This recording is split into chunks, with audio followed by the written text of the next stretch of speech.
I slipped down the strap of my bra and hit Sal on my laptop screen, hoping that Ted was home alone.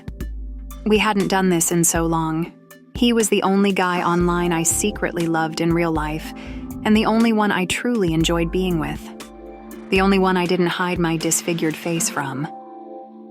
"Hey there, sweet," I started to say, but stopped mid-sentence and screamed.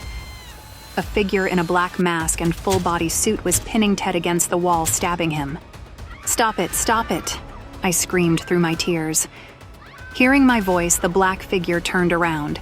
Ted collapsed to the ground, and the killer moved toward me. His beastly breathing grew heavier until it turned into a cough.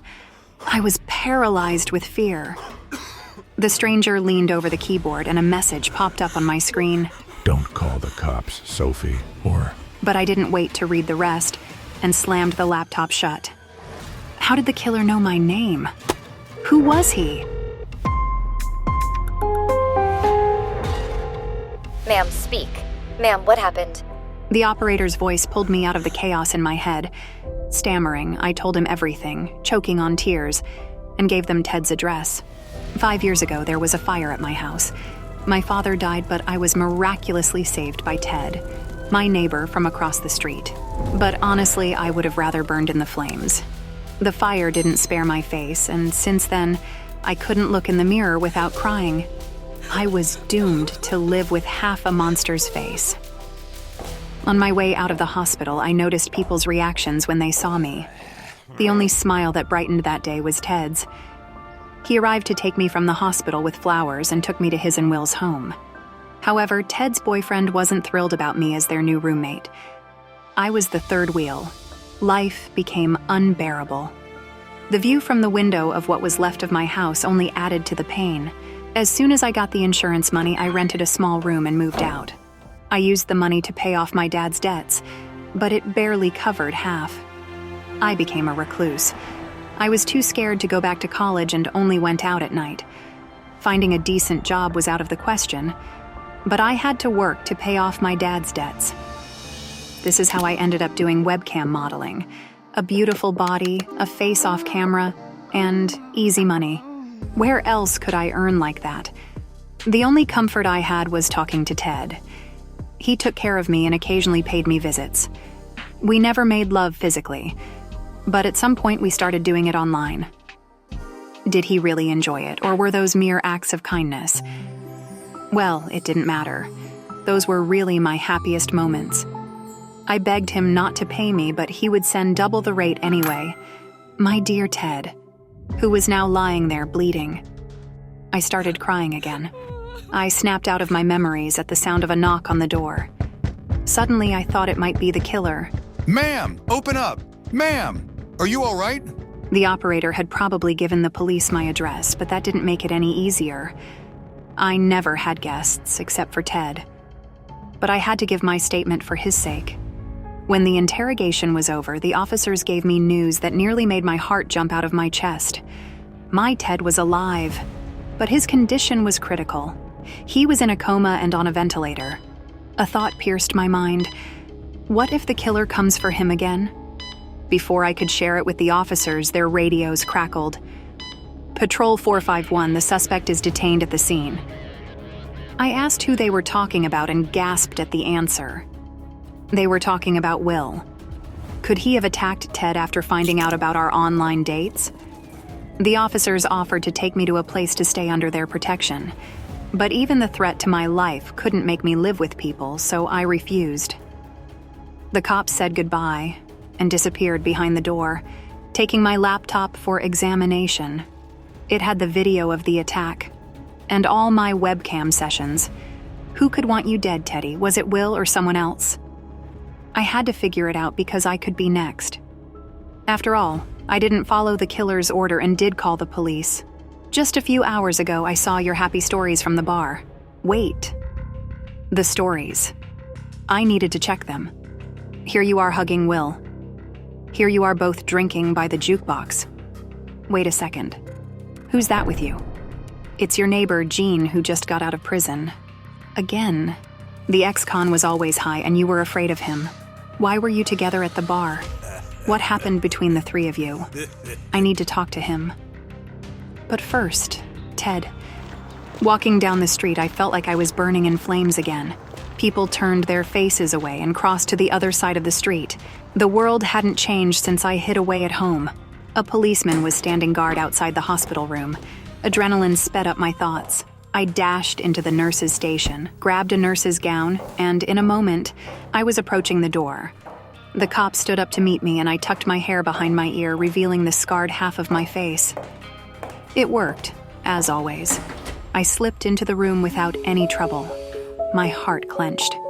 My Ted was lying there, hooked up to 1,000 machines. Under the blanket, I felt his hand and... what was that?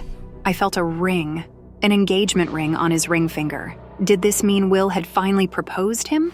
The door slammed against the wall. What are you doing here? A stern officer drilled his gaze into my face. We recognized each other. It was Mr. Creeks, the senior detective, and Ted's dad. Mr. Creeks, I came to visit, and look, the ring. Creeks slapped my hand so hard that the ring flew out of it. Get out, and don't you dare show me that, you freak! He stopped mid-sentence, pulled out an oxygen inhaler, and took a deep breath. Then, shouting, he continued, This depravity is what led him to this. Get out! My legs carried me away from the hospital, away from the cop. But I wasn't going to stop. Heavy breathing and coughing, that's what I remembered best from the video. Could Creeks have attacked his son because of his homophobia? It sounds stupid, but maybe such was his plan, to stage the attack and frame his son's fiancée. The yellow tape reading crime scene. This was Ted and Will's house, but I needed the one across the street where Jean lived, and which stood on the ashes of my former home. The government couldn't think of anything better than to build a cheap shack there, where all sorts of people lived until the ex-con Jean settled in. He could easily have attacked his neighbor for money for his next fix. The door was ajar. I took a step inside. Fear gripped my neck with icy fingers, my vision blurred, and the air smelled of smoke. I remembered everything like it had been just a day ago. I walked into the living room, and my eyes widened. On the table lay a ring, just like Ted's. So, it was Will's ring. What was it doing here? I grabbed the ring, and then I heard a rustle. I crossed the hallway, tiptoed to the bedroom door, and peeked through the crack. Oh God. A black figure was rummaging through the drawers. It was definitely him. I stifled a gasp and took a step back, but damn it. I knocked over a vase and it crashed to the floor. In a second, the black figure moved towards me. Step, step, wheeze, cough. Could Detective Creeks have gotten here faster than me? A thought flashed through my mind. Facing imminent death. I warned you. The figure rasped. I froze, unable to move. The stranger breathed in my face but didn't rush to attack. Suddenly, I heard someone enter. A drunken voice. Who's there? Without waiting a second, the black figure jumped out of the window. In a moment, a burly tattooed giant stood before me. I collapsed to my knees and cried. Jean turned out to be quite talkative. We accidentally met at the bar. The guys bought me a drink as a farewell party treat. A farewell party? I asked, puzzled. Yeah, one of them proposed and the other refused, but they parted as friends. I caught my breath. Could it be because of me? Meanwhile, Jean continued. When the bar closed, we went to the guy's place. Then Will and I dashed to the supermarket to get more booze. I put on his ring to show how to open a beer with it. So that's how he got it, I thought. And then we came back to this. Will ran up to Ted and I chased the bastard but didn't catch him. I only grabbed this at the door. He must have been looking for it, the bastard. I was struck dumb. Jean was holding a bracelet with my name on it. The one I gave my dad for his birthday the year the fire happened. With trembling hands, I took the bracelet and said goodbye to Jean. Clear thoughts returned only in the morning. Jean and Will weren't involved in the attack, despite Detective Creek's thought otherwise. But he wasn't the killer either, because he couldn't have arrived at Jean's place before I did.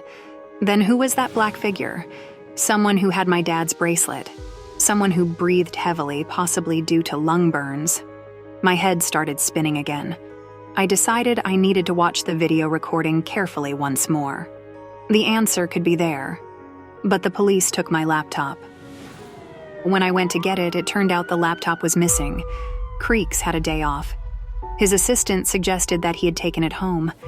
Luckily, I knew his address. From the backyard of Creek's house came the sound of a chainsaw. I peeked around the corner. The cop was sawing wood. This was my chance. I slipped into the house through the back door. Luckily, my laptop was in plain sight. I grabbed it and hurried to the door. At that moment, I heard the chainsaw was no longer running. The next moment, we were standing face to face. You again? Creeks growled, shoving me hard. I dropped the laptop and fell beside it. He lunged at me and started choking me. I tried to fight back, but how could I find the strength against the strong cop?